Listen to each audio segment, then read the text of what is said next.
Gloire à Dieu éternellement. Amen. Au nom du Père, du Fils et du Saint-Esprit, un seul Dieu, Amen. Que sa bénédiction repose sur nous maintenant et pour toujours. Amen.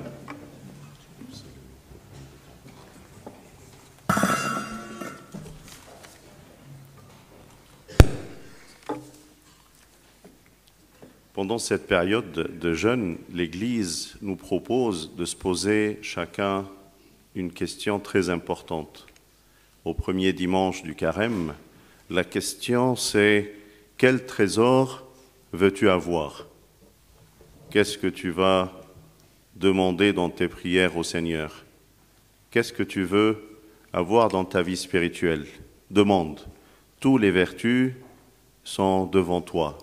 Le Seigneur veut et a envie que tu acquières toutes les vertus qu'il veut t'offrir. Mais lequel tu veux cette année?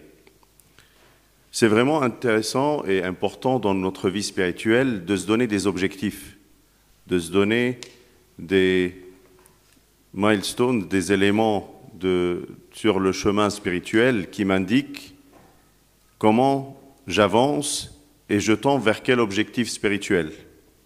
Quel est ton objectif pour cette année? Qu'est-ce que tu veux avoir dans ta vie spirituelle?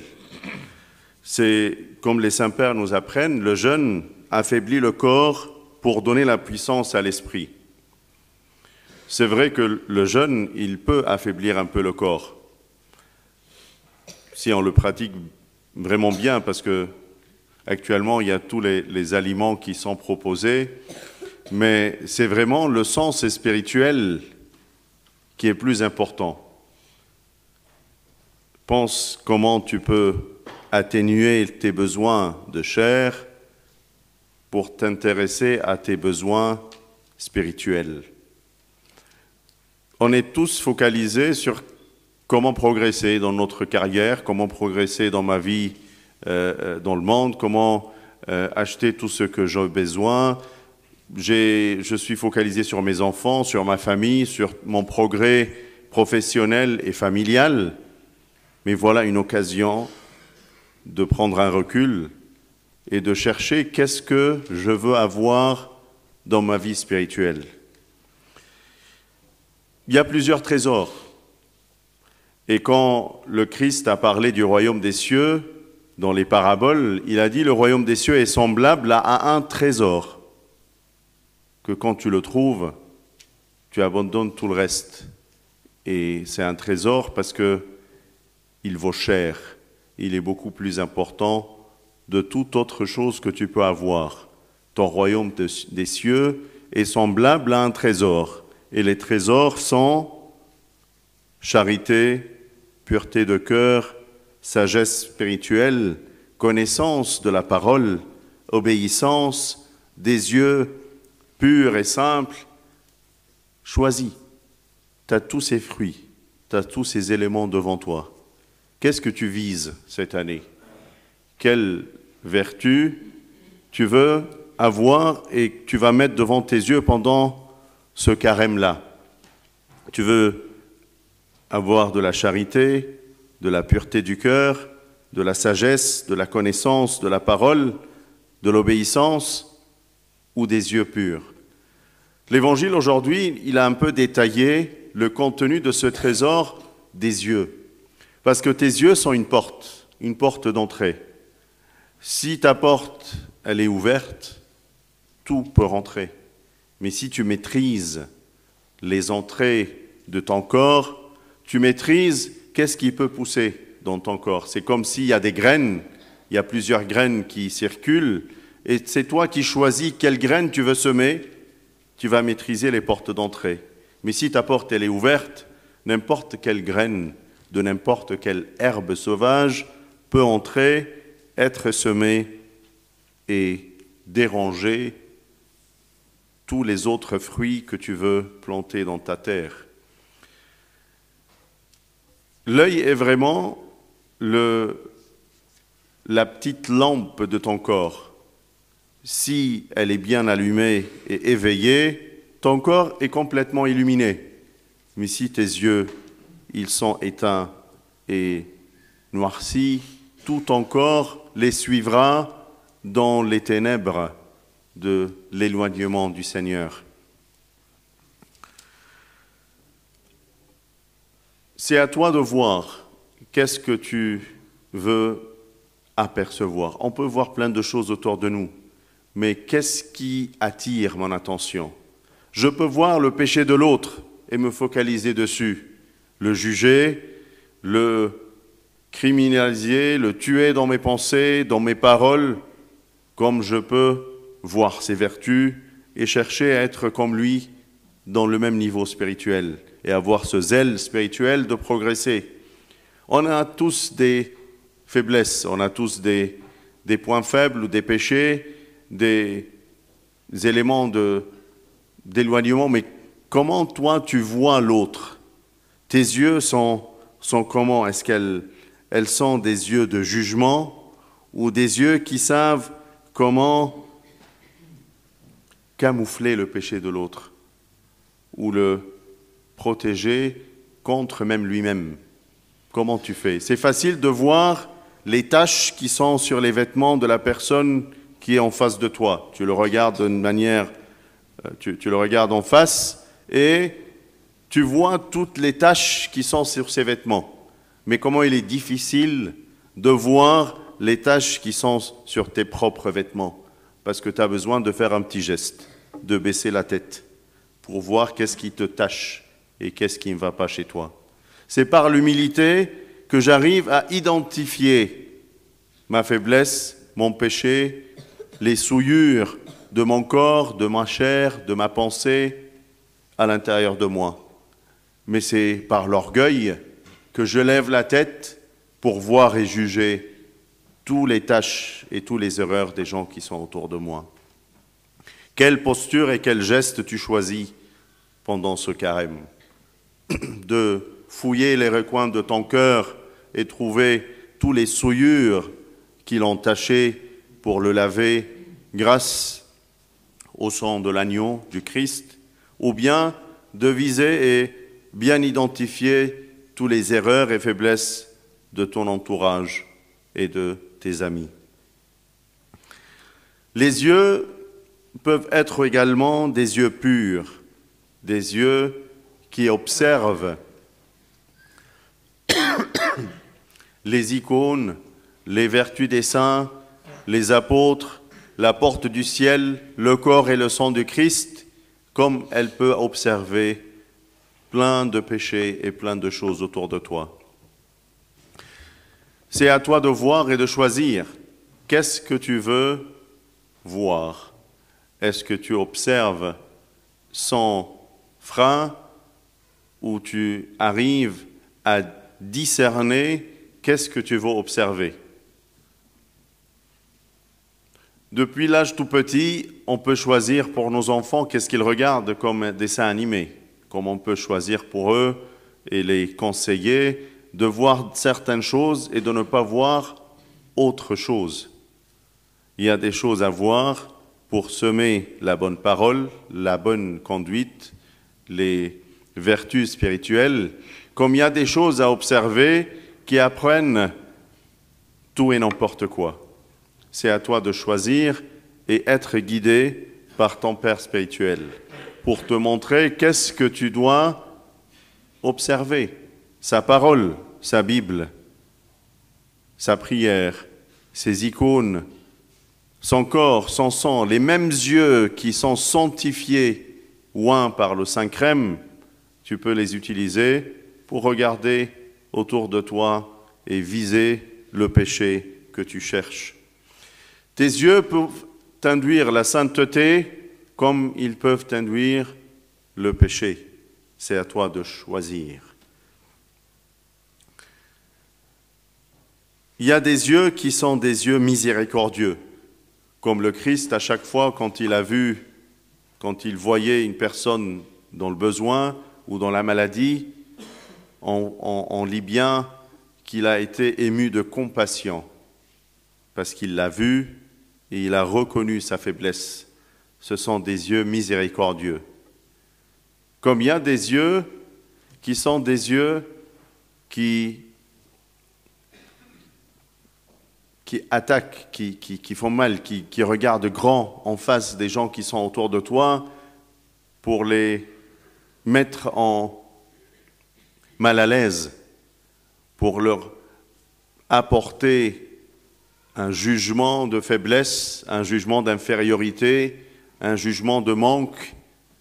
Tu peux mettre en confort les gens par ta miséricorde et ton regard, comme tu peux les mettre mal à l'aise. Quel type d'œil tu cherches pendant ce carême? C'est vraiment une occasion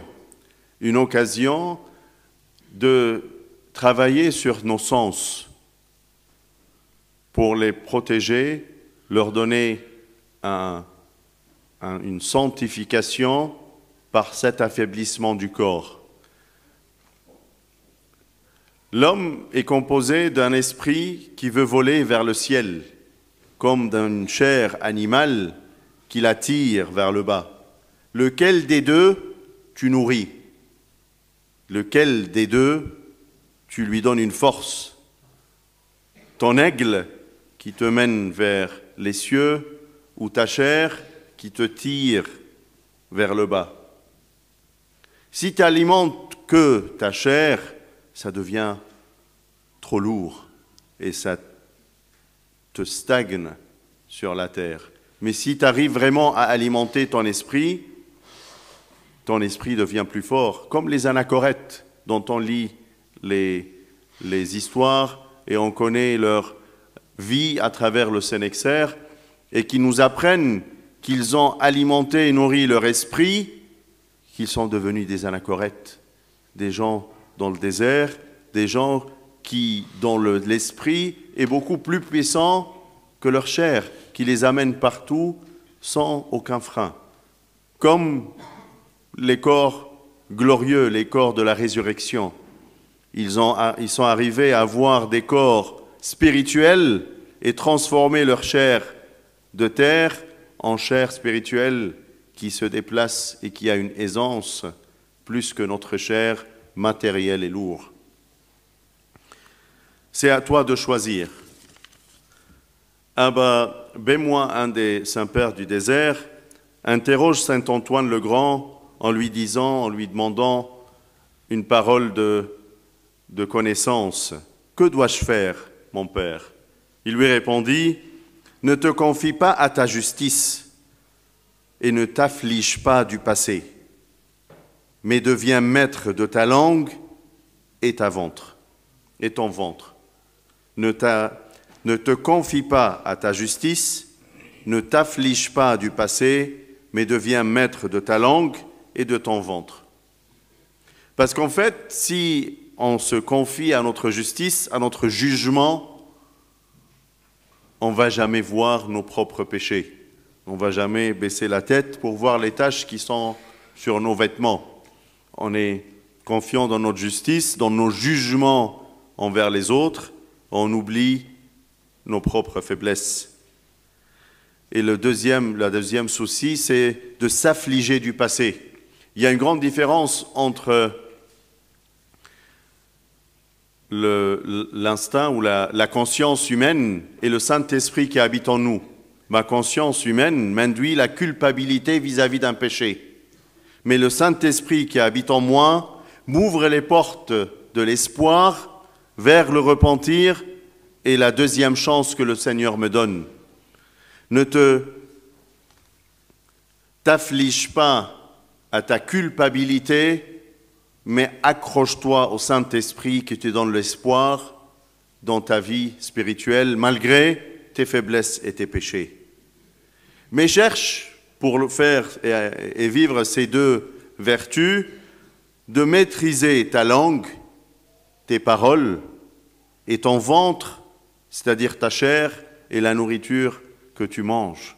C'est par ces deux éléments que tu arrives à acquérir ces deux vertus. Quelles beaux paroles de saint Antoine le Grand qui peuvent nous aider à vivre ce carême. النهارده أحبائي أحد الكنوز الحد الأول من الصيام والكنيسة بتحطه قدام عينينا علشان كل واحد يسأل نفسه في الصيام ده، يا ترى ايه الكنز اللي انا عايز احصل عليه واقتنيه من خلال فترة الصوم دي. فترة جميلة الكنيسة بتحطها في حياتنا كل سنة علشان كل واحد يعرف ازاي يزداد كل يوم في كل عمل صالح.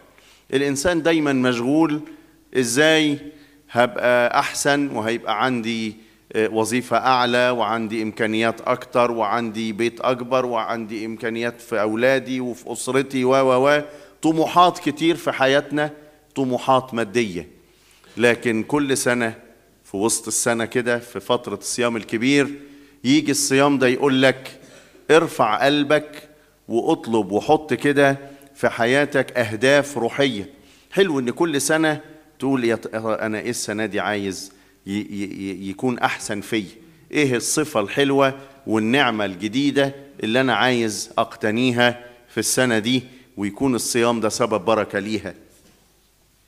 لما جه المسيح يتكلم عن ملكوت السماء في الأمثال قال لك يشبه ملكوت السماء كنز. كنز اللي لقاه ساب كل حاجة، قال لك بس هو ده أهم حاجة. كنز لأنه حاجة صعبة وغالية، غالية جدا إنك تقتنيها، مش سهلة. كنز كده لما يبقى في حياتك تحس إن أنت مش محتاج حاجة تاني، مش محتاج لأي حاجة تانية، وإنك شبعان بنعمة وفضيلة الرضا. تبقى شبعان كتير، يبقى عندك حاجات كتير لكن غايب عنك مفهوم الشبع. دايما بتدور تاخد وتجيب وتعمل وتخلي، لكن غايب عنك مفهوم الشبع. لكن لما تبقى عندك الكنز ده ملكوت السماء يبقى الشبع مالي حياتك، وحتى في حياتك بتعيش ببساطة وباطمئنان وبهدوء وبفرح وبسلام وبكل ثمار الروح تبقى منورة في حياتك. الكنوز كتير. هل مثلا دورت على كنز العطاء وتقول أنا عايز أزداد فيه ويكون ليا فيه بركة؟ هل دورت على كنز نقاوة القلب وقلت أنا نفسي كده السنة دي أشتغل على قلبي وأقعد أنظف فيه علشان فعلا ياخد نقاوة كده ويبقى قلب صافي ونقي؟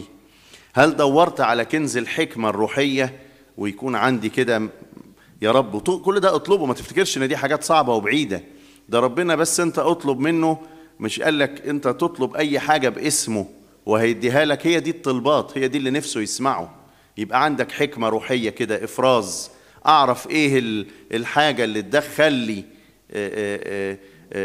نقاوة، والحاجة اللي تدخل لي فرح وسلام، والحاجة اللي تبوظ حياتي وتبعدني فيها عن ربنا. يبقى عندك كده معرفة للكلمة. السنة دي قول له يا رب أنا السنة دي عايز أقرأ ويبقى عندي التصاق أكتر بكتابك المقدس وبأقوالك وبتعليمك.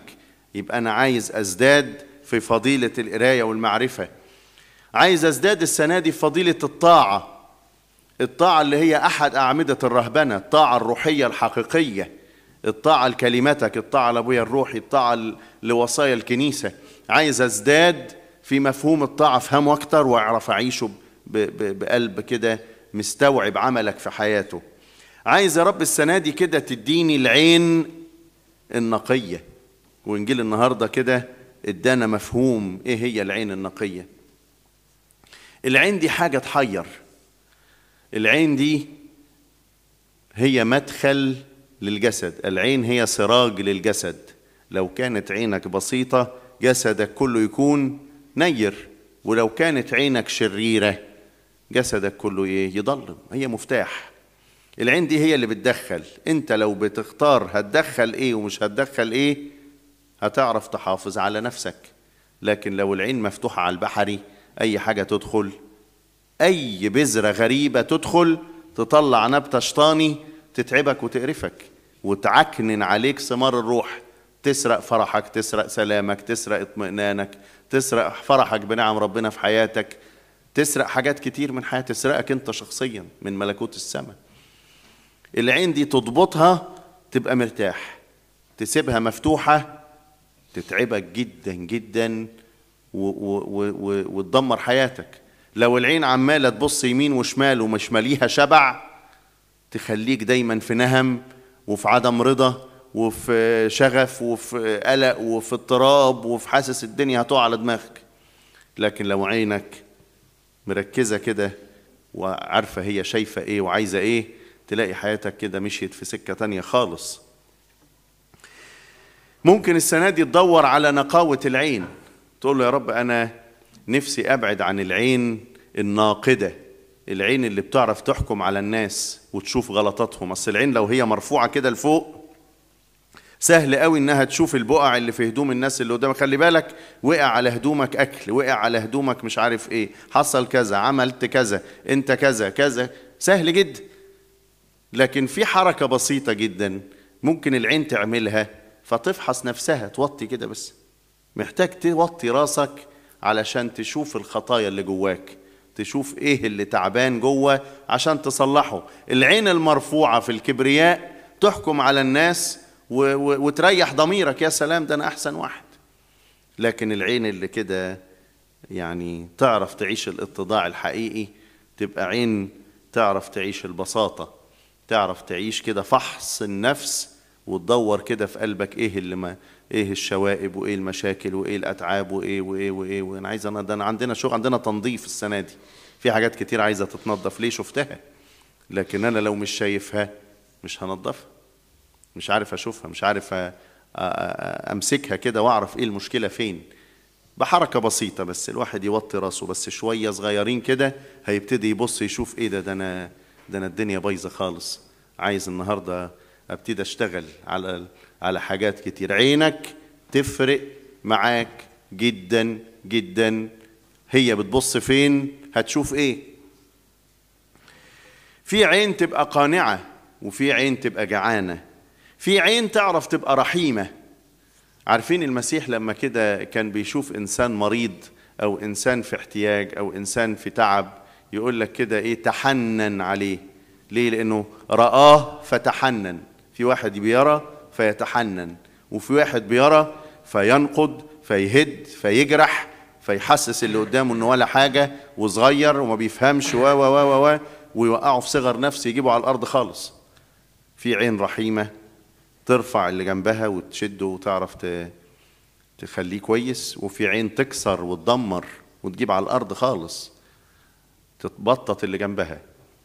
عينك عامله ازاي؟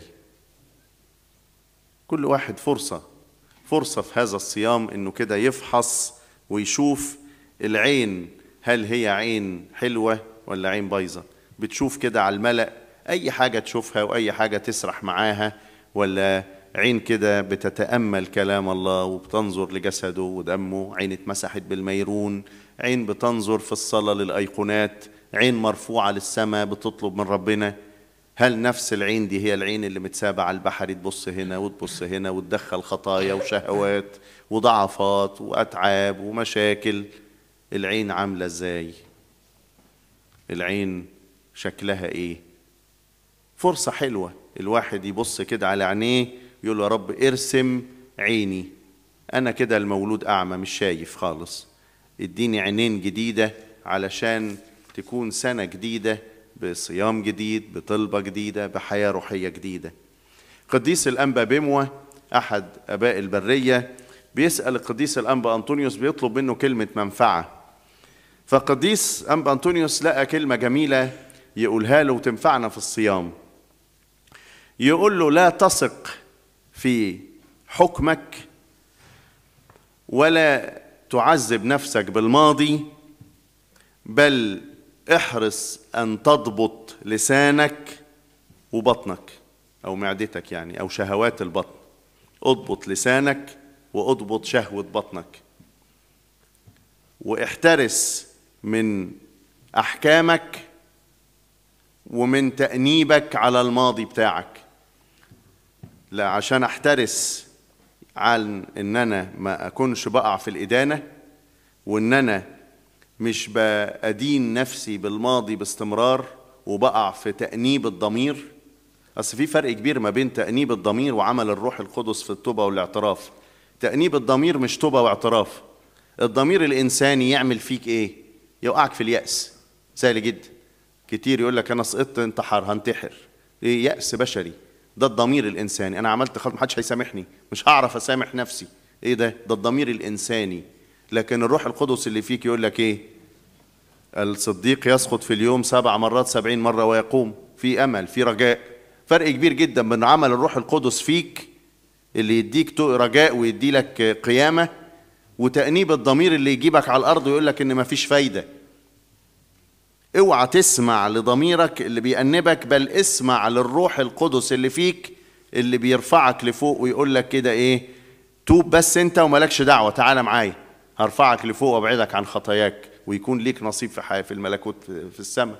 فعشان كده احترس من تأنيب الضمير واحترس من الإدانة، لأن دولت حاجات صعبة جدا في حياتك الروحية، وعشان تقتنيهم محتاج تضبط لسانك وشهوات جسدك. لما تضبط لسانك وتضبط الأكل اللي انت بتاكله في الصيام ده، يبقى صيام عن اللسان وصيام عن الأكل، تعرف تبعد عن الخطيتين دول، الإدانة وتأنيب الضمير، اللي يبعدك عن خلاص نفسك وعن الرجاء في الحياة الأبدية. ربنا يدينا أحبائي إن احنا تكون لينا العين البسيطة، نكون سامعين وعاملين بكلامه، له كل مجد وكرامة من الآن وإلى الأبد، آمين.